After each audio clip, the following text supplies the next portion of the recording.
وصحبه ومن والاه. اللهم انفعنا ما علمتنا وعلمنا ما ينفعنا وزدنا علما. رب اشرح لي صدري واحلل عقدة من لساني يفقهوا قولي. سبحانك لا علم لنا إلا ما علمتنا إنك أنت العليم الحكيم. يسر بك نستعين. أعوذ بالله السميع ونفخه. بسم الله الرحمن الرحیم. الحمد للہ رب العالمین. جی محترم بہنوں اور بھائیوں، آج ہم نے تسمیہ بسم اللہ الرحمن الرحیم کے بارے میں کچھ تعارفی گفتگو کرنی ہے، اور یہ تعارفی گفتگو آپ سب کو انتہائی توجہ سے سننی چاہیے، اور اگر اس میں کوئی چیز آپ کو مشکل لگے تو پریشان ہونے کی ضرورت نہیں ہے۔ بہت ساری چیزیں ایسی ہوتی ہیں جو انسان کو شروع میں جب بندہ ان سے انٹروڈیوس ہوتا ہے تو بندے کو تھوڑی سی چیزیں مشکل لگتی ہیں، لیکن آہستہ آہستہ وہی چیزیں اس کے لیے آسان ہو جاتی ہیں۔ اللہ پریشان ہو خیر جو ہے وہ سمجھنے کی کوشش کرنی۔ بسم اللہ الرحمن الرحیم، یہ ہم نے کہا تھا کہ یہ کلمہ استعانت ہے۔ ہم اس کلمے کے ذریعے ان الفاظ کی اللہ تعالیٰ سے مدد طلب کرتے ہیں۔ پہلے ہم ایسا کرتے ہیں کہ پہلے ہم اس کے جو الگ الگ الفاظ ہیں ان کے اوپر بات کر لیتے ہیں، اور پھر اس کے بعد جو ہے وہ ہم انشاءاللہ اس پورے جملے کا کیا معنی ہے اس کے اوپر بات کریں گے۔ تو با کے بارے میں ہم نے یہ بات کی تھی کہ با جو ہے یہ عربی زبان کے اندر حروف کی ایک قسم ہوتی ہے، انہیں کہتے ہیں حروف جر، حروف جارہ یا حروف جر انہیں کہتے ہیں۔ یعنی کہ یہ وہ حروف ہوتے ہیں جو اپنے ان کے بعد جو اسم آتا ہے ان کو زیر دیتے ہیں یا جر دیتے ہیں، ٹھیک ہے، یہ ان کو جارہ کہتے ہیں۔ تو یہ با جو ہے یہ انہی میں سے ایک حروف ہے، ٹھیک ہے، با انہی حروف جارہ میں سے ایک حروف ہے، ایک حرف ہے۔ اور یہاں پر ہم نے یہ بات کی تھی کہ یہاں پر جو بسم اللہ الرحمن الرحیم کے اندر با ہے، یہ با استعانت کے لیے ہے۔ باقی اس کے فوراً بعد جو لفظ ہے وہ کیا ہے؟ اسم۔ اسم کا لفظ جو ہے یہ صفاتی ناموں کے لیے بھی استعمال ہوتا ہے کسی کے، اور کسی کے ذاتی ناموں کے لیے بھی استعمال ہوتا ہے۔ یعنی کہ کسی بھی ذات کے نام دو طرح کے ہو سکتے ہیں، یا تو اس کا ذاتی نام ہوتا ہے، یعنی کہ جو جس کا تعلق اس کی کسی صفت سے ہونا ضروری نہیں ہے، ٹھیک ہے۔ مثلاً جو ہے وہ مثال کے طور پہ کوئی شخص ہے، اس کا نام احمد ہے، تو احمد اس کا ذاتی نام ہے، اور اگر اس کے اندر اور بھی کوئی صفات پائی جاتی ہیں، مثلا اگر وہ بہت خوبصورت ہے تو ہم کہیں گے وہ الجمیل ہے، اگر وہ شاعری کرتا ہے تو ہم کہیں گے وہ الشاعر ہے، اگر وہ مثال کے طور پہ کیا ہے، اگر وہ بہت بہادر ہے تو ہم کہیں گے وہ الشجاع ہے۔ تو اب یہ جو الشاعر، الجمیل، الشجاع ہیں، یہ نام تو اس کے ہیں، لیکن یہ ذاتی نام نہیں ہے بلکہ صفاتی نام ہے۔ تو یہ جو اسم کا لفظ ہوتا ہے یہ ذاتی نام پر بھی بولا جاتا ہے اور صفاتی ناموں پر بھی بولا جاتا ہے، ٹھیک ہے۔ تو یہاں پر بسم اللہ الرحمن الرحیم کے اندر ہم نے یہ بات کی کہ اسم جو ہے یہ ذاتی اور صفاتی نام دونوں کے بارے میں بولا جاتا ہے۔ اس کے بعد جو لفظ ہے وہ ہے لفظ اللہ۔ لفظ اللہ، یہ جو لفظ اللہ ہے یہ اللہ تعالیٰ کا اسم ذات ہے، یعنی کہ اللہ تعالیٰ کا ذاتی نام ہے، اسم ذات۔ اور اللہ تعالیٰ کے جتنے بھی نام ہیں ان سب میں سب سے زیادہ اہمیت کا حامل یہی نام ہے۔ اللہ تعالیٰ کے تمام اسماء حسنہ میں سب سے زیادہ اہمیت کا حامل یہی نام ہے، اور اپنے معنی کے اعتبار سے لفظ اللہ جو ہے اس کے اندر اللہ تعالیٰ کے تمام ناموں کا معنی جو ہے وہ موجود ہے۔ یعنی کہ جو لفظ اللہ ہے اس کے اندر اللہ تعالیٰ کے تمام ناموں کا معنی موجود ہے، تمام ناموں کا معنی جو ہے وہ اس کے اندر موجود ہے۔ تو یہی وجہ ہے کہ اللہ تعالیٰ کے جو دیگر نام ہیں، باقی جو اللہ تعالیٰ کے نام ہیں وہ اس نام کی صفت بن جاتے ہیں، لیکن یہ لفظ اللہ جو ہے یہ اللہ تعالیٰ کے باقی ناموں کی صفت نہیں بنتا۔ مثال کے طور پہ آپ یہ نکالیے، سورۃ الحشر نکالیے، سورۃ الحشر کا آخری رکوع نکالیے، تو یہاں پر دیکھیے، یہاں پر کہا کہ هو اللہ، اللہ ہے جو الذی لا الہ الا ہو، جس کے علاوہ کوئی اور معبود نہیں۔ اور یہ جو اللہ ہے یہ عالم الغیب والشہادہ ہے، یہ اللہ ہے، یہ الرحمن الرحیم ہے، یہ جو اللہ ہے یہ الملک ہے، القدوس ہے، السلام ہے، المؤمن ہے، المہیمن ہے، آگے دیکھیے آخر تک، الخالق ہے، الباری ہے، المصور ہے، تو آخر میں کہا کہ وہ العزیز بھی ہے اور الحکیم بھی ہے. یعنی کہ لفظ اللہ کے بارے میں یہ کہا جا سکتا ہے کہ اللہ الرحمن ہے، الرحیم ہے، الغفور ہے، الودود ہے، وغیرہ وغیرہ. لیکن اس طرح نہیں کہا جاتا کہ الرحمن اللہ ہے، الرحمن اللہ ہے، الرحیم اللہ ہے. آپ کو ان دونوں باتوں میں فرق سمجھ آ گیا کہ اللہ تعالیٰ کے جو باقی نام ہیں وہ لفظ اللہ کے لیے صفت پا کے ہوتے ہیں، لفظ اللہ کی صفت بنتے ہیں، لیکن یہ جو لفظ اللہ ہے یہ اللہ تعالیٰ کے باقی نام کی صفت نہیں بنتا. اب آپ سورہ طٰہٰ نکالیے ذرا، سورہ طٰہٰ کی آیت نمبر 8 نکالیے. اللہ لا الہ الا ہو، اللہ لا الہ الا ہو لہ الاسماء الحسنی. اللہ وہ ذات ہے کہ جس کے علاوہ کوئی اور معبود نہیں، اور اس اللہ کے لیے الاسماء الحسنی ہے، اللہ کے لیے الاسماء الحسنی ہے. آپ نے دیکھا کہ یہاں پر کیا کہا کہ جو الاسماء الحسنی ہے یہ کس کے لیے ثابت کیے؟ اللہ کے لیے. ٹھیک ہے، یعنی کہ یہ نہیں کہا کہ الرحمن کے لیے الاسماء الحسنی ہے. حالانکہ بات تو ٹھیک ہے، جو لفظ اللہ سے جو ذات مراد ہے وہی الرحمن سے مراد ہے، لیکن فرق کیا ہے؟ فرق یہ ہے کہ یہ جو نام ہے یہ اللہ تعالیٰ کا ذاتی نام ہے، اور جو باقی نام ہے وہ صفاتی نام ہے. ٹھیک ہے، یعنی کہ یہ جو نام ہے اس کی جو مرکزیت اور اس کی جو اہمیت ہے وہ باقی ناموں کے مقابلے میں زیادہ ہے. وَلِلَّهِ الْأَسْمَاءُ الْحُسْنَى، وَلِلَّهِ الْأَسْمَاءُ الْحُسْنَى، اور اللہ کے لیے جو ہے وہ الاسماء الحسنى ہیں، جو اللہ تعالیٰ کے خوبصورت نام ہے. اب یہاں پر جو الاسماء کا لفظ ہے یہ صفات کو بھی شامل ہے، یعنی کہ جو اللہ تعالیٰ کے باقی صفاتی نام ہیں ان سب کو شامل ہے، کہ الرحمن ہے، الرحیم ہے، العزیز ہے، الحکیم ہے. یہ اللہ تعالیٰ کے جتنے بھی نام ہیں ان سب کو یہ شامل ہے. تو اس کو کیا کہا کہ یہ سارے کے سارے نام کس کے لیے ہیں؟ الرحمن کے ہیں، الرحیم کے ہیں. بلکہ کس نام کا ذکر کیا؟ اللہ کے لیے یہ تمام نام ہے. ٹھیک ہے، یعنی کہ آپ کو اس بات سے کیا سمجھ آئی؟ جو بات میں سمجھانا چاہ رہا ہوں وہ کیا ہے؟ وہ یہ ہے کہ یہ اللہ تعالیٰ کا جو نام ہے یہ اس کی ایک مرکزی حیثیت ہے.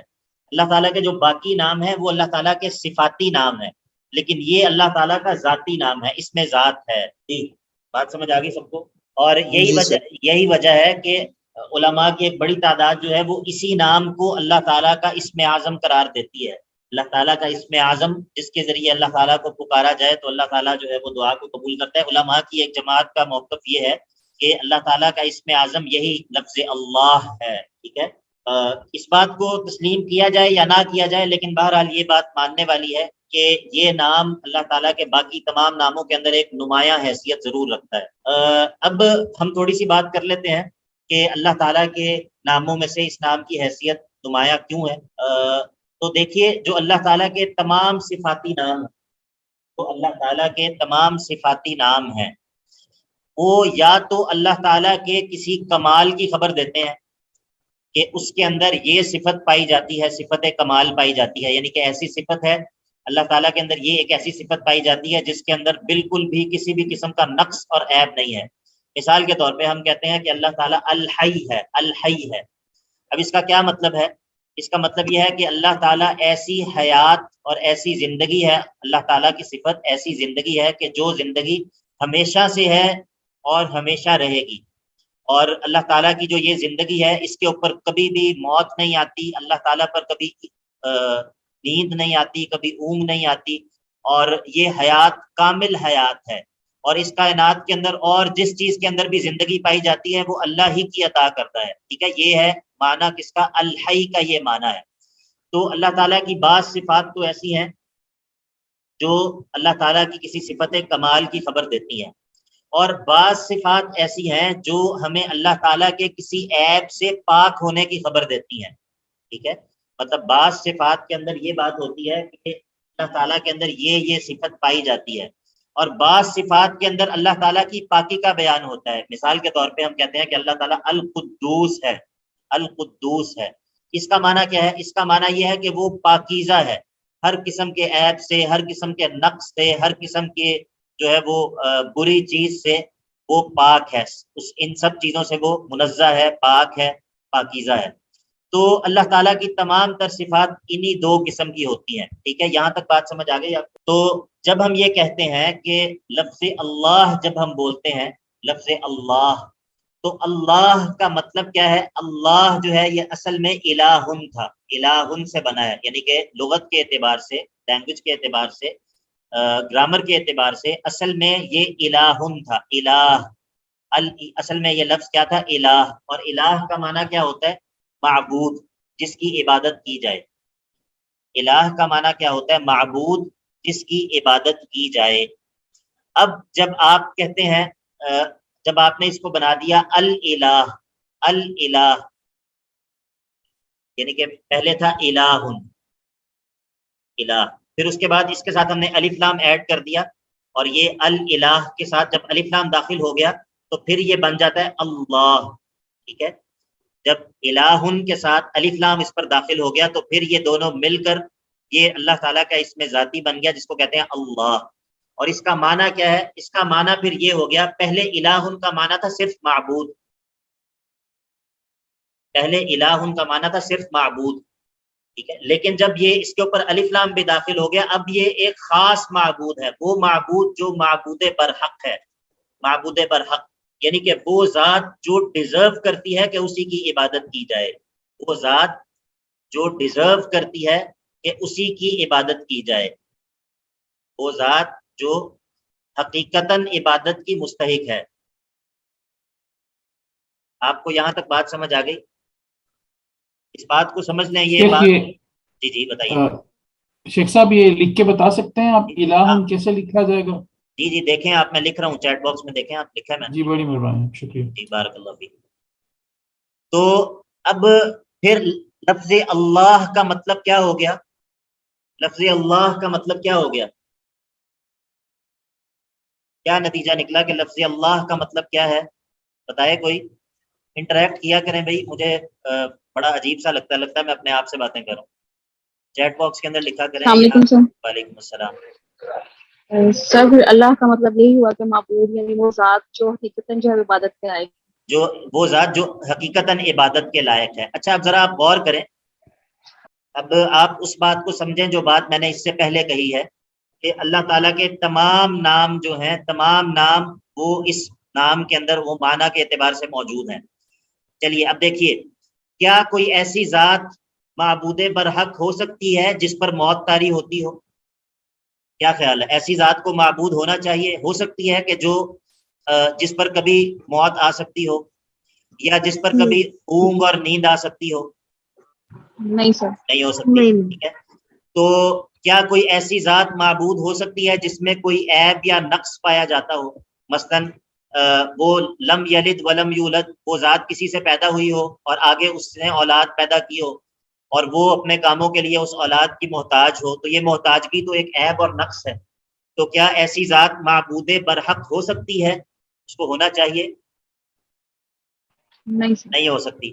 تو جب آپ نے یہ کہہ دیا کہ اللہ جو ہے وہ معبود برحق ہے، تو گویا کہ آپ نے یہ بات کہہ دی کہ جتنی بھی کمال والی صفات ہیں وہ ساری کی ساری اس ذات کے اندر موجود ہیں، اور جتنے بھی عیب اور نقص ہیں وہ ان تمام عیوب سے اور تمام نقائص سے یہ ذات پاک ہے۔ تو پھر لفظ اللہ کے اندر اللہ تعالیٰ کی تمام صفات کا معنی جو ہے وہ آ گیا۔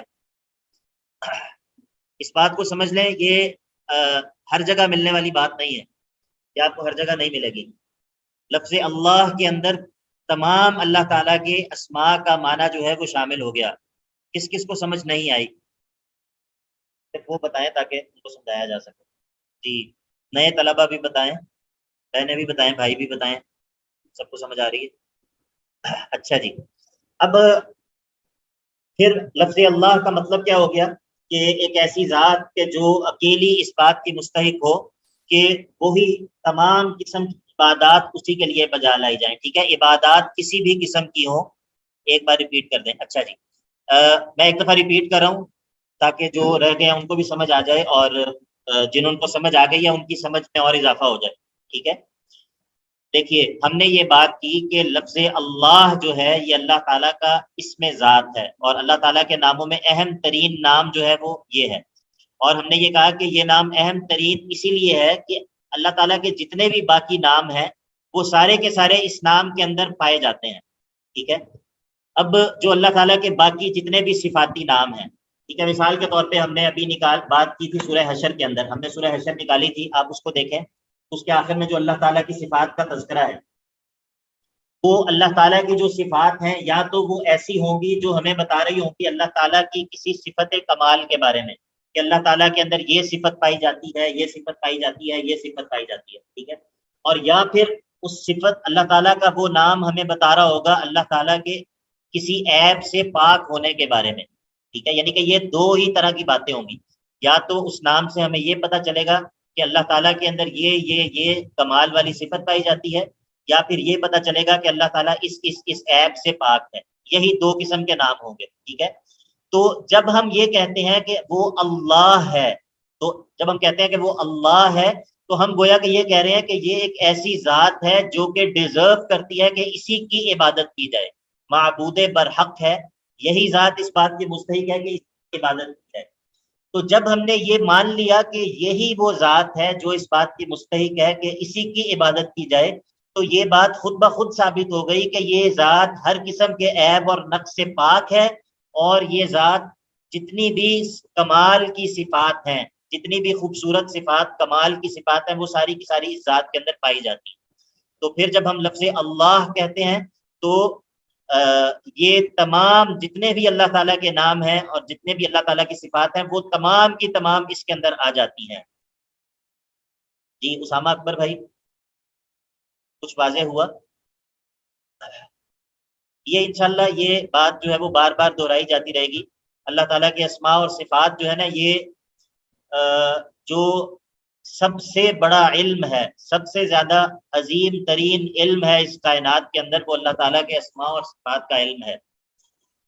کیونکہ دیکھیے جو کوئی بھی علم ہوتا ہے نا، اس کی جو ہوتی ہے اس کا جو سکوپ ہوتا ہے یا اس کی جو قدر و منزلت ہوتی ہے وہ اس چیز سے ڈیفائن ہوتی ہے کہ جو جس چیز کے بارے میں وہ علم ہے، جس چیز کے بارے میں وہ علم ہے، اس چیز کی قدر و منزلت سے کسی علم کی جو قدر و منزلت ہے وہ ڈیفائن ہوتی ہے۔ مطلب مثال کے طور پہ مثلا ہم کہتے ہیں کہ قرآن کا علم جو ہے یہ بہت عظیم علم ہے، قرآن کا علم جو ہے یہ بہت عظیم علم ہے۔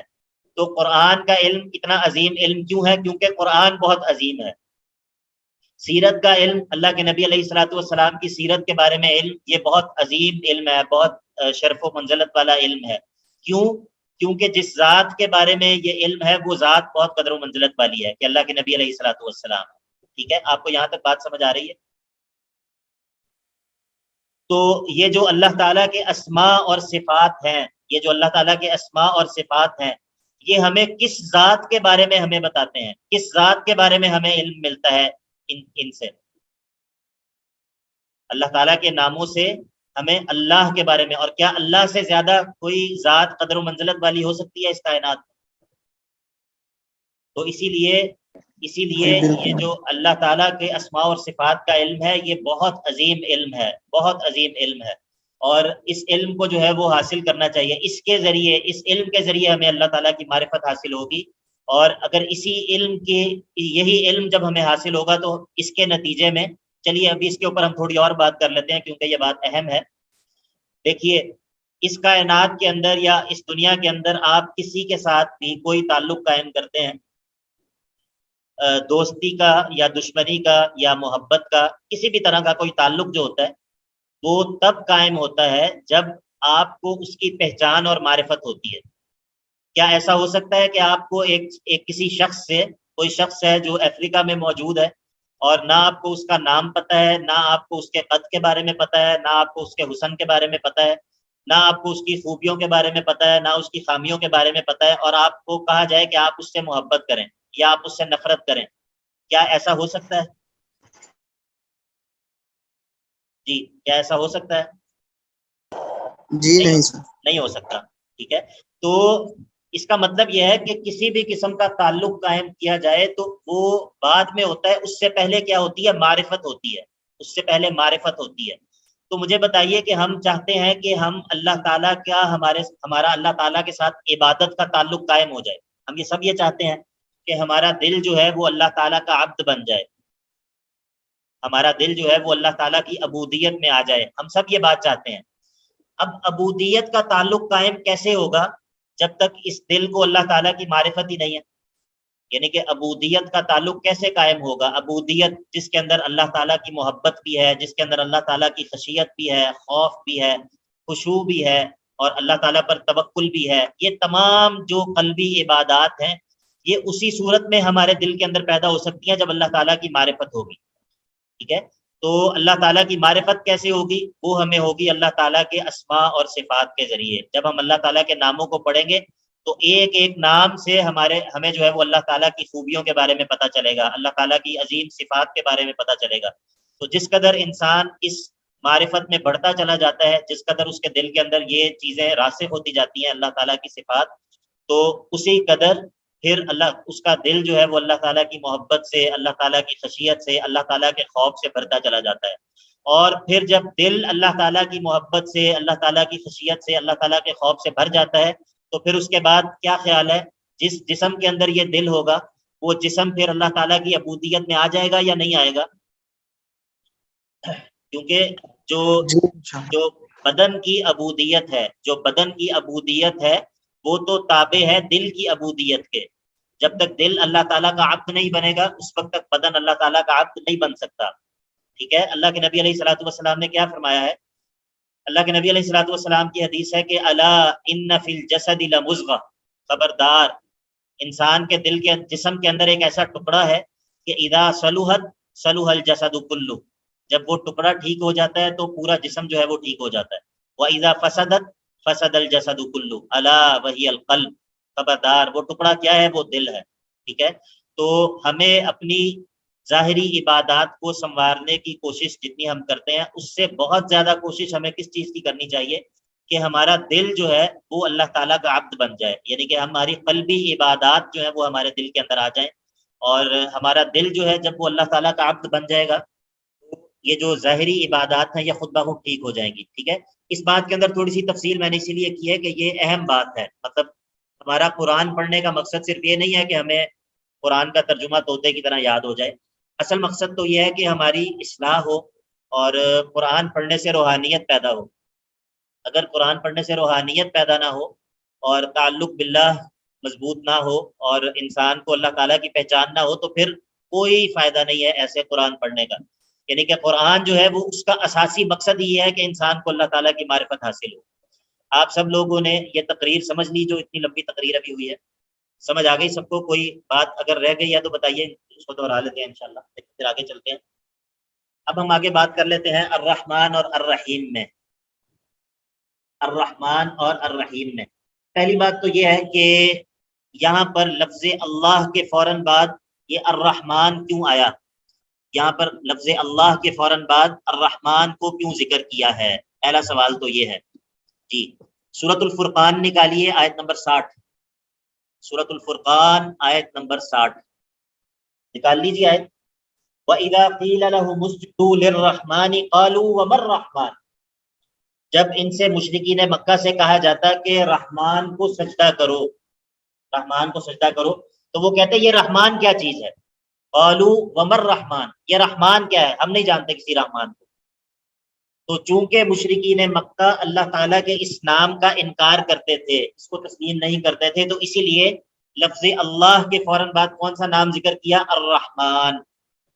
آپ کو بات سمجھ آ گئی کہ اللہ کے فوراً بعد اس کو ذکر کیا؟ اور باقی الرحمن اور الرحیم یہ دونوں اللہ تعالیٰ کے صفاتی نام ہیں، اور دونوں اللہ تعالیٰ کے عظیم ترین صفاتی ناموں میں سے ہیں۔ اس میں کوئی شک نہیں کہ اللہ تعالیٰ کے جو عظیم ترین صفاتی نام ہیں ان میں سے یہ دو نام ہیں۔ اور یہ ایک بہن کہہ رہی ہیں کہ ریپیٹ کریں، اوپر ایک بہن جو ہے وہ اردو میں لکھ رہی تھی چیٹ میں، ان سے گزارش ہے کہ وہ اگر تھوڑی سی تکلیف کریں۔ ہم نے یہ بات کی ہے بہن کہ سورۃ الفرقان کی آیت نمبر 60 کے اندر جو بات ہوئی ہے کہ جو مشرکین تھے جب ان سے کہا جاتا تھا کہ اللہ کو سجدہ کرو تو وہ کیا کہتے تھے؟ ومر رحمان، ہم نہیں جانتے رحمان کیا ہے. تو اس وجہ سے یہاں پر کیا ذکر کیا؟ اللہ تعالیٰ کے اس نام کو الگ سے ذکر کیا، لفظ اللہ کے فوراً بعد اسی نام کو ذکر کیا اہمیت دیتے ہوئے، کیونکہ وہ لوگ اس کو تسلیم نہیں کرتے تھے تو اسی لیے بسم اللہ کے اندر ہی اس کو ذکر کیا. تو اب الرحمن اور الرحیم یہ دونوں اللہ تعالیٰ کے نام ہیں، یہ دونوں اللہ تعالیٰ کے اسماء ہیں. اچھا ایک اور چیز کو میں سمجھاتا ہوں آپ کو، اس کو بھی سمجھ لیں، وہ بھی اہم چیز ہے. ایک ہوتے ہیں اسماء اور ایک ہوتی ہیں صفات. ٹھیک ہے، ایک ہوتا ہے اسم اور ایک ہوتی ہے صفت. تو جو ہوتا ہے نا مصدر، یہ آپ نے شاید گرامر میں پڑھا ہو، اگر نہیں پڑھا تو انشاءاللہ میں آپ کو بتا دوں گا یہاں پر کہ مصدر کیا ہوتا ہے. تو مصدر جو ہوتا ہے وہ ہوتی ہے صفت، اور جو مشتقی ہوتا ہے اسم جو ہوتا ہے وہ اس کو ہم کہتے ہیں کہ اللہ تعالیٰ کا اسم ہے. مثال کے طور پہ اب الرحمن جو ہے یہ اللہ تعالیٰ کا اسم ہے، الرحمن اللہ تعالیٰ کا اسم ہے، لیکن رحمت اللہ تعالیٰ کی صفت ہے. الرحمن اسم ہے اور رحمت اللہ تعالیٰ کی صفت ہے. اسی طرح القدیر یہ اللہ تعالیٰ کا اسم ہے اور قدرت یہ اللہ تعالیٰ کی صفت ہے. آپ کو بات سمجھ آ رہی ہے؟ جی. تو اسی طرح العزیز یہ اللہ تعالیٰ کا اسم ہے اور العزہ یہ اللہ تعالیٰ کی صفت ہے. الحکیم یہ اللہ تعالیٰ کا اسم ہے اور حکمت یہ اللہ تعالیٰ کی صفت ہے. ٹھیک ہے، تو یہ ان دونوں چیزوں میں یہ فرق ہوتا ہے کہ جو اسم سے ہمیں اللہ تعالیٰ کی صفت کا پتہ چل رہا ہوتا ہے، اسم سے ہمیں اللہ تعالیٰ کی صفت کا پتہ چل رہا ہوتا ہے. تو اب جو الرحمن اور الرحیم ہیں یہ دونوں ہیں تو الگ الگ اسم ہیں، لیکن ان دونوں سے ہمیں اللہ تعالیٰ کی ایک ہی صفت کے بارے میں پتہ چلتا ہے، اور وہ صفت کیا ہے؟ وہ کون سی صفت ہے؟ صفت رحمت. ان دونوں سے ہمیں اللہ تعالیٰ کی جس صفت کے بارے میں پتہ چل رہا ہے وہ صفت رحمت ہے. اچھا اب ہم بات کر لیتے ہیں کہ الرحمن اور الرحیم کے معنی میں فرق کیا ہے، اور پھر اس کے بعد جو ہے وہ ہم بات کریں گے بسم اللہ الرحمن الرحیم میں. اچھا آپ لوگ ذرا یہ دیکھ لیں کہ ابھی ہم صرف ایک جو لفظ ہے اس کا معنی سمجھ رہے ہیں، ابھی ہم نے مجموعی طور پہ بسم اللہ الرحمن الرحیم میں بات نہیں کی. ٹھیک ہے، ابھی ہم صرف ایک لفظ کو ڈسکس کر رہے ہیں کہ ہر لفظ کا کیا معنی ہے. تو اب الرحمن اور الرحیم جو ہے ان دونوں کا روٹ ورڈ تو سیم ہے، اور وہ کیا ہے؟ مادہ کیا ہے ان دونوں کا؟ روٹ ورڈ کیا ہے ان دونوں کا؟ کون بتائے گا؟ کس کو دلچسپی ہے اس سے؟ بارک اللہ فیک، بارک اللہ فیک. را ہا میم جو ہے وہ اس کا مادہ ہے. چلیے اچھا یہاں پر ایک اور بات میں خاص طور پہ جو بچے پچھلے سیمسٹر سے پڑھ رہے ہیں ان کو کہوں گا کہ ماشاءاللہ بعض طلباء کو بہت زیادہ دلچسپی ہے. تو آپ کو 2 کتابیں ملیں گی مارکیٹ میں، ایک ہے مفردات القرآن کے نام سے، مفردات القرآن مولانا عبد الرحمن کیلانی رحمہ اللہ کی، اور ایک کتاب ہے مترادفات القرآن امام راغب کی، یہ بھی اردو میں ترجمہ ہوئی ہے. چلیے میں نام لکھ دیتا ہوں، مفردات القرآن. غالباً آپ میں سے کچھ لوگوں کے پاس موجود بھی ہوگی مترادفات. اچھا یہ جو 2 کتابیں ہیں نا، آپ کوشش کریں کہ یہ 2 کتابیں ضرور لے لیں. اور ان کتابوں سے آپ نے کرنا کیا ہے؟ ان کتابوں سے آپ نے کرنا یہ ہے کہ آپ جب کوئی لفظ دیکھیں قرآن مجید میں، آپ کوشش کریں کہ آپ اس کا روٹ ورڈ دیکھیں کہ اس کا روٹ ورڈ کیا ہے، مادہ کیا ہے. ٹھیک ہے، جس کو ہم حروف اصلی بھی کہتے ہیں. پھر آپ ان کتابوں کے اندر اس روٹ ورڈ کو دیکھیں، اس روٹ ورڈ کے بارے میں کیا کیا تفصیل جو ہے وہ موجود ہے. ٹھیک ہے، تو اس سے جو ہے نا وہ آپ کا ذہن کھلے گا اور آپ کو اندازہ ہوگا کہ کس طرح عربی زبان کے اندر ایک جو روٹ ورڈ ہوتا ہے. لکھا ہوا نہیں آیا، میں نے لکھے ہیں، دونوں نام لکھے ہیں میں نے کتابوں کے ذریعے، آپ دیکھیں.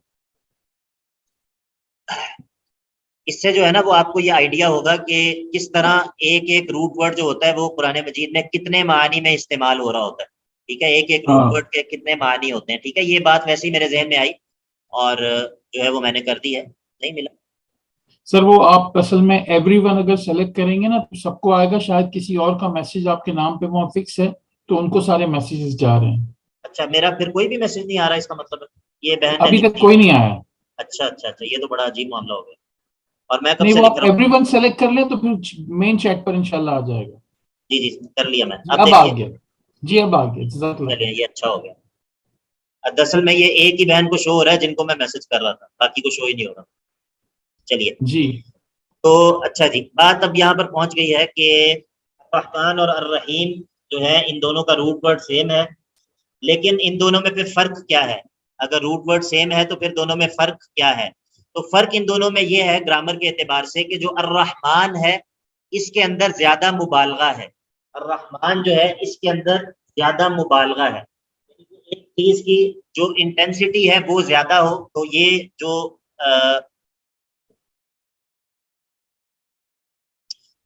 اس کے لیے جو ہے نا یہ صیغہ استعمال ہوتا ہے فعلان کا صیغہ. رحمان، الرحمن کا صیغہ جو ہے تب استعمال ہوتا ہے جب کسی چیز کے اندر زیادہ مبالغہ ہو، زیادہ شدت ہو.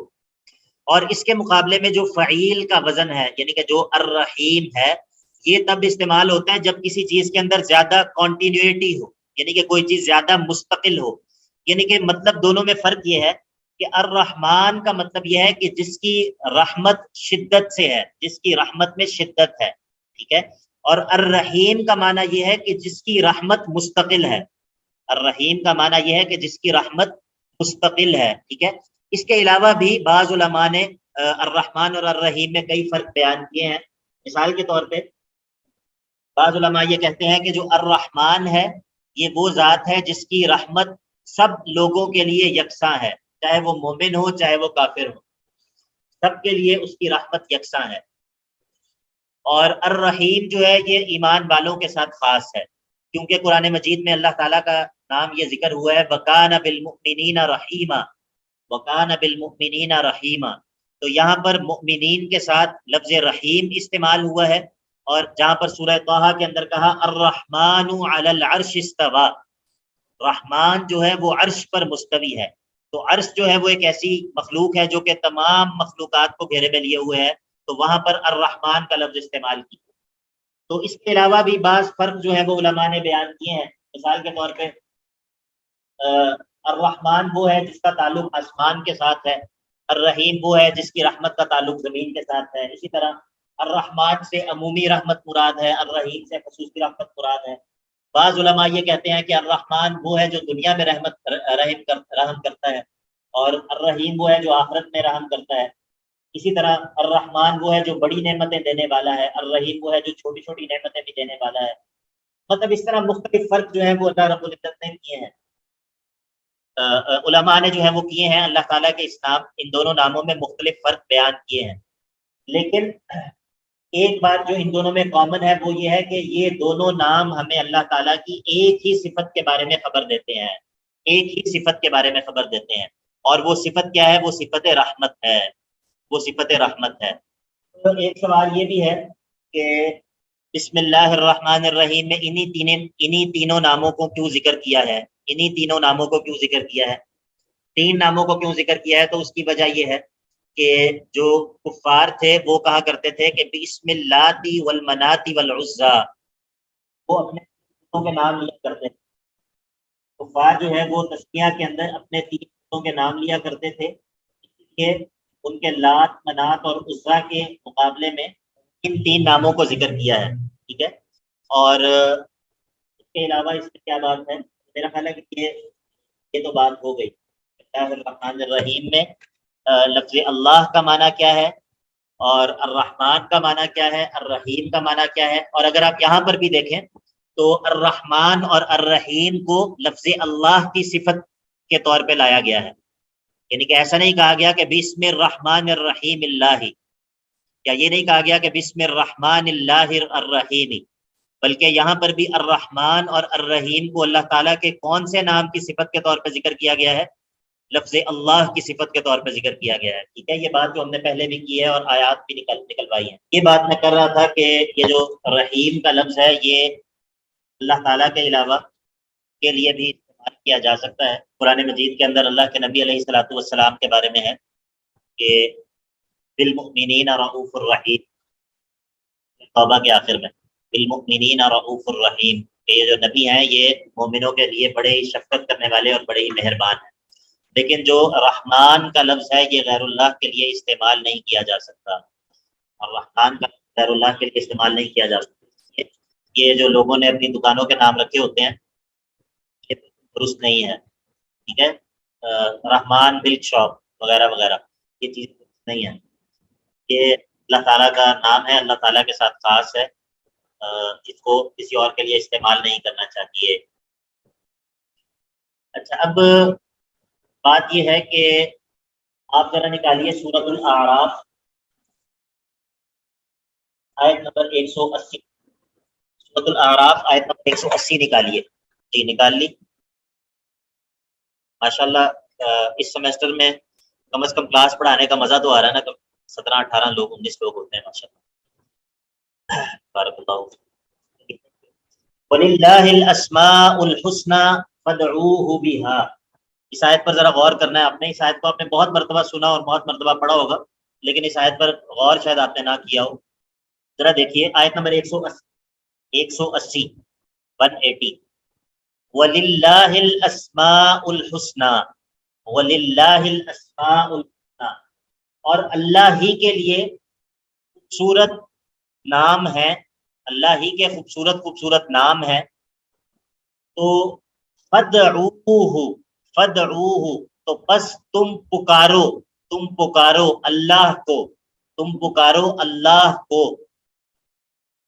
بہا ان خوبصورت ناموں کے ذریعے، اللہ کو پکارو ان خوبصورت ناموں کے ذریعے، یعنی کہ یہ جو فدعوہ کے اندر ہو ضمیر ہے، یہ تو لوٹ رہی ہے لفظ اللہ کی طرف، یعنی کہ اللہ کو پکارو، اور یہ جو بہا کے اندر ہا ضمیر ہے یہ لوٹ رہی ہے الاسماء الحسنی کی طرف، کہ اللہ کو پکارو، لیکن کن چیزوں کے ذریعے پکارو، کس چیز کے ذریعے پکارو، ان اسماء الحسنی کے ذریعے اللہ کو پکارو، اللہ کو پکارو ان اسماء حسنی کے ذریعے۔ آپ کو بات سمجھ آ رہی ہے؟ یعنی کہ اللہ تعالیٰ ہمیں کس چیز کا حکم دے رہا ہے کہ اللہ تعالیٰ کو جب ہم پکاریں، اللہ تعالیٰ سے مدد طلب کریں، تو کس کے ذریعے طلب کرنی چاہیے؟ اللہ تعالیٰ کو اس کے ناموں کے ذریعے پکارنا چاہیے۔ اللہ تعالیٰ کو یہ بات پسند ہے کہ اس کو اس کے ان ناموں کے ذریعے پکارا جائے۔ سورہ بنی اسرائیل نکالیے، سورہ بنی اسرائیل آیت نمبر 110، ادعوا اللہ اب ادعوا الرحمن، اے نبی صلی اللہ علیہ وسلم آپ کہہ دیجئے کہ اللہ کہہ کر پکارو یا الرحمن کہہ کر پکارو، اللہ کہہ کر پکارو یا الرحمن کہہ کر پکارو، یعنی کہ مطلب کیا ہے؟ یا تو اللہ کو اس کے ذاتی نام سے پکارو یا اس کے صفاتی ناموں سے پکارو، دونوں سے، ایما تدعو، جس نام سے بھی تم پکارو، مطلب چاہے اللہ کو ذاتی نام سے پکارو، چاہے اس کو اس کے صفاتی ناموں کے ذریعے پکارو، جس سے بھی پکارو تو فلہ الاسماء الحسنی، اس کے لیے الاسماء الحسنی ہے، اس کے خوبصورت خوبصورت نام ہیں، ٹھیک ہے۔ یہاں پر بھی کس کا حکم دیا کہ اللہ کو اس کے صفاتی ناموں سے یا اللہ کو اس کے جو ذاتی نام ہے اس سے، اس کے ذریعے پکارو۔ سورۃ الاعراف نکالیے دوبارہ 128 نمبر آیت، سورۃ الاعراف 128، قال موسیٰ لقومہ، قال موسیٰ لقومہ، موسیٰ نے اپنی قوم سے کہا استعینوا، مدد طلب کرو، باللہ، اللہ کے ذریعے، اللہ کے ذریعے مدد طلب کرو، یعنی کہ اللہ، مدد تو اللہ سے طلب کرنی ہے، مدد تو اللہ سے طلب کرنی ہے، لیکن یہاں پر جو بات ہو رہی ہے وہ یہ کہ اللہ کو اللہ کے ناموں کے ذریعے اللہ سے مدد طلب کرو۔ اب یہاں پر اصل میں جملہ کیا ہے کہ استعین اللہ، اللہ سے مدد طلب کرو، باللہ، اللہ کے نام کے ذریعے، اللہ سے مدد طلب کرو اللہ کے نام کے ذریعے، یعنی کہ معنی کیا ہے؟ پکارنا تو اللہ ہی کو ہے، یہاں پر بات اس چیز میں نہیں ہو رہی کہ کس کو پکارنا ہے، کس سے مدد طلب کرنی ہے، یہاں پر بات اس چیز میں ہو رہی ہے کہ کس چیز کے ذریعے مدد طلب کرنی ہے اللہ سے۔ دیکھیے دونوں باتوں میں فرق ہے، ایک ہے کہ مدد کس سے طلب کرنی ہے، ایک ہے کہ مدد کس چیز کے ذریعے طلب کرنی ہے۔ تو یہ جو با کے بعد جو چیز آتی ہے نا، با کے بعد، جس طرح یہاں پر استعینوا باللہ، یہ وہ چیز ہوتی ہے جس کے ذریعے مدد طلب کرنی ہوتی ہے۔ اللہ کرے کہ آپ کو سمجھ آ جائے۔ سر یہ ایک سوال تھا، جی جی آپ کو کیسے پتا چلا کہ یہاں پہ استعینوا کے بعد اللہ ہے جو محذوف ہے؟ اچھا سوال ہے، اچھا سوال ہے، بہت اچھا سوال ہے، انشاءاللہ اس سوال کا جواب ہوگا انشاءاللہ، سوال کا جواب انشاءاللہ دانیال بھائی جلدی ملے گا آپ کو انشاءاللہ۔ تو آپ کو یہ بات سمجھ آ گئی کہ دیکھیے ایک ہوتا ہے مستعان، اس کو کہتے ہیں جس مستعان وہ ہوتا ہے جس سے مدد طلب کی جاتی، ایک ہوتا ہے مستعان بھی، وہ چیز جس کے ذریعے مدد طلب کی جاتی ہے، ایک ہوتا ہے مستعان لہو، وہ کام جس کام کے لیے مدد طلب کی جاتی ہے، ٹھیک ہے، اور ایک ہوتا ہے مستعین مدد طلب کرنے والا، یہ چار چیزیں ہوتی ہیں۔ یہ آج کے سبق کی آخری بات ہے، پریشان نہ ہو، اور انشاءاللہ کل کے سبق کی پہلی بات بھی یہی ہوگی، یعنی کہ کل ہم انشاءاللہ دوبارہ دہرائیں گے اس بات، یہ بات بہت اہم ہے، بہت اہم بات ہے، یعنی کہ سورۃ الفاتحہ چونکہ میں نے آپ کو بتایا تھا کہ پوری سورت ہی اہم ہے، تو اس کے اندر ہر بات جو ہے وہ بہت مرکزی حیثیت رکھتی ہے، اور اس میں جو ہر بات ہے اس کا تعلق مطلب پورے دین سے ہے، پورے دین سے ہر بات کا تعلق ہے۔ دیکھیے ایک ہے مستعان، وہ تو اللہ ہے، جس طرح کہ سورہ یوسف کے اندر ہے، سیدنا یوسف نے کیا کہا تھا، واللہ المستعان علی ما تصفون، واللہ المستعان، تو مستعان وہ ذات ہوتی ہے جس سے مدد طلب کی جائے، وہ تو اللہ ہے، اس میں کوئی اختلاف نہیں، یہ آگے سورہ فاتحہ کے اندر بھی بات آ جائے گی، ایاک نستعین ہے۔ ایک ہوتا ہے مستعان بھی، یہ ہوتی ہے وہ چیز جس کے ذریعے مدد طلب کی جائے، جس کے ذریعے مدد طلب کی جائے، ٹھیک ہے۔ ایک ہوتا ہے مستعان لہو، جس کام کے لیے مدد طلب کی جائے، اور ایک ہوتا ہے مستعین مدد طلب کرنے والا۔ آپ کو یہ چاروں باتیں سمجھ آ گئی؟ اب مجھے بتائیے جو وہ قرآن مجید کی آیت ہے سورۃ البقرہ میں، یا ایھا الذین آمنوا استعینوا بالصبر والصلاۃ، استعینوا بالصبر والصلاۃ، دانیال بھائی بتائیے یہاں پر جو الصبر اور الصلاۃ ہے، یہ ان چاروں میں سے کیا ہے؟ مستعان ہے، مستعان بھی ہے، مستعان لہو ہے، یا مستعین ہے؟ مستعان بھی ہے شیخ۔ مستعان بھی ہے۔ تو یا ایھا الذین آمنوا استعینوا، استعینوا مدد طلب کرو، تو یہ تو ہو گیا کہ مدد طلب کرنے والا، مدد طلب کرنے کا تو ہمیں کہا جا رہا ہے، اور مستعان بھی ذکر کر دیا کہ وہ نماز اور صبر ہے۔ تو سوال یہ ہے کہ مدد طلب کرنی کس سے ہے؟ کس سے مدد طلب؟ اللہ سے طلب اللہ کرنی ہے۔ تعالیٰ سے۔ تو اس سے ہمیں یہ پتا چلا کہ اصل میں کیا ہے کہ یا ایھا الذین آمنوا استعینوا اللہ بالصبر والصلاۃ، اس سے پتا چلا کہ چونکہ قرآن پاک میں جگہ جگہ اللہ تعالیٰ اس بات کا حکم دے رہا ہے، خود سورہ فاتحہ کے اندر مسئلہ اللہ تعالیٰ نے بیان کیا کہ ایاک نستعین، اللہ سے وعدہ کرو کہ مدد مجھ ہی سے طلب کرو گے۔ تو اب یہ بات تو بالکل مطلب یہ بات تو بالکل ظاہر ہو گئی کہ استعانت جہاں پر بھی ہو رہی ہوگی، استعانت اللہ ہی سے ہو رہی ہوگی۔ ہاں مستعان بھی ہی فرق ہو سکتا ہے، کسی جگہ پر انسان نماز کے ذریعے مدد طلب کرے گا، مدد اللہ ہی سے طلب کرے گا، کسی جگہ پر اللہ کو اس کے ناموں کے ذریعے پکارے گا، مدد اللہ ہی سے طلب کرے گا، کسی جگہ پر جو ہے وہ صبر کے ذریعے اللہ سے مدد طلب کرے گا، طلب اللہ ہی سے کرے گا۔ تو مستعان اللہ ہی رہے گا، جو مستعان بھی ہے وہ تبدیل ہو سکتا ہے۔ یہ پورا قصہ سمجھ آ گیا یا نہیں؟ یہ بہت اہم مسئلہ ہے، اس مسئلے کو اچھی طرح سمجھنا ضروری ہے، بہت اہم مسئلہ ہے، اور بدقسمتی سے یہ مسئلہ بہت زیادہ معاشرے کے اندر سننے کو نہیں ملتا، بہت زیادہ آپ کو نہیں ملے گا۔ مطلب میں نے کئی جگہوں پہ کوشش کی، ترجمہ پڑھا، اور لیکن یہ مسئلہ سمجھنا، یہ مسئلہ جو ہے وہ رہ جاتا ہے، یہ بہت ساری جگہوں پر جو ہے وہ نہیں ملتا، لیکن یہ بہت اہم مسئلہ ہے، ٹھیک ہے، استعانت کا مسئلہ۔ تو اب جب آپ نے ان چاروں باتوں کو سمجھ لیا ہے، آج کی آخری بات ہے بس، اس کے بعد ہم انشاءاللہ کلاس کو ختم کرتے ہیں۔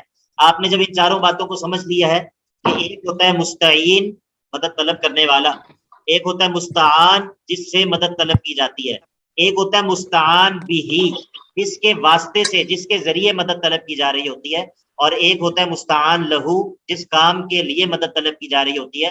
اب کل ہم کیا پڑھیں گے؟ کل ہم یہ پڑھیں گے کہ بسم اللہ الرحمن الرحیم میں تو یہ جو اسم اللہ الرحمن الرحیم ہے، یہ پورے کا پورا جو با کے بعد ہے، یہ پورے کا پورا تو مستعان بھی ہے، یہ پورے کا پورا تو مستعان بھی ہے۔ تو ہم پھر دیکھیں گے کہ یہاں پر باقی تین چیزیں کہاں پر ہیں، باقی تین چیزیں کیا ہیں اور کہاں پر ہیں، اور پھر جب ہم ان چاروں چیزوں کو سمجھ لیں گے پھر آپ کو سمجھ آئے گا کہ بسم اللہ الرحمن الرحیم اصل میں کلمہ استعانت کیسے ہے، اور جب ہم بسم اللہ الرحمن الرحیم بولتے ہیں پڑھتے ہیں تو ہم اصل میں اللہ سے مدد طلب کر رہے ہوتے ہیں، ہم اصل میں اللہ سے مدد طلب کر رہے ہوتے ہیں۔ ہم نے ساری زندگی بسم اللہ یہی سمجھ کے پڑھتے رہے کہ شاید یہ کوئی ایسا کلمہ ہے جس کے اندر بڑا تبرک ہے، اور شاید یہ کوئی ایسا اسپیل ہے غالباً کہ جو پڑھنے سے جو کام ہم کرنے لگے ہوتے ہیں اس میں برکت پیدا ہو جاتی ہے، حالانکہ ایسی بات نہیں ہے۔ یہ اللہ سے مدد طلب کر رہا ہے، یہ ایک دعا ہے، یہ ایک دعا ہے، باقاعدہ انسان اللہ سے مدد طلب کر رہا ہوتا ہے۔ یہ اسی طرح ہے کہ اے اللہ میری مدد کر، ٹھیک ہے۔ تو جب آپ بسم اللہ کے معنی کو سمجھ لیں گے تو پھر انشاءاللہ آپ کا بسم اللہ پڑھنے کا جو پورا پرسپیکٹیو ہے وہ چینج ہو جائے گا، ٹھیک ہے۔ لیکن اس کے لیے ضروری ہے کہ اس کے معنی کی سمجھ آئے۔ آج مجھے اس بات کا احساس ہے کہ کچھ باتیں زیادہ ہو گئی ہیں اور کچھ جو ہے وہ شاید مشکل بھی ہو گئی ہیں، لیکن کوئی بات نہیں انشاءاللہ۔ اگر کوئی بات سمجھ نہیں آئی ہوگی تو کل ہم دوبارہ اس کو دہرائیں گے اور کل ہم انشاءاللہ آگے بڑھیں گے۔ کل بھی میرا خیال ہے کل ہماری بسم اللہ الرحمن الرحیم پر ہی بات مکمل ہوگی، اور پھر اس کے بعد اگلے ویک سے انشاءاللہ ہم سورہ فاتحہ کا آغاز کریں گے۔ بارک اللہ فیکم، السلام علیکم ورحمۃ اللہ وبرکاتہ۔ کوئی سوالات ہوں تو آپ گروپ کے اندر پوچھ لیں یا آپ ہی پوچھ لیں، کچھ منٹ ہیں۔ شیخ صاحب کل کلاس ہے؟ آج کیا دن ہے؟ آج جمعرات ہے؟ نہیں کل نہیں ہوگی کلاس، پھر اگلے ویک ہی ہوگی، اگلے ویک انشاءاللہ منڈے کو انشاءاللہ۔ ٹھیک ہے جی، بارک اللہ فیکم، السلام علیکم ورحمۃ اللہ۔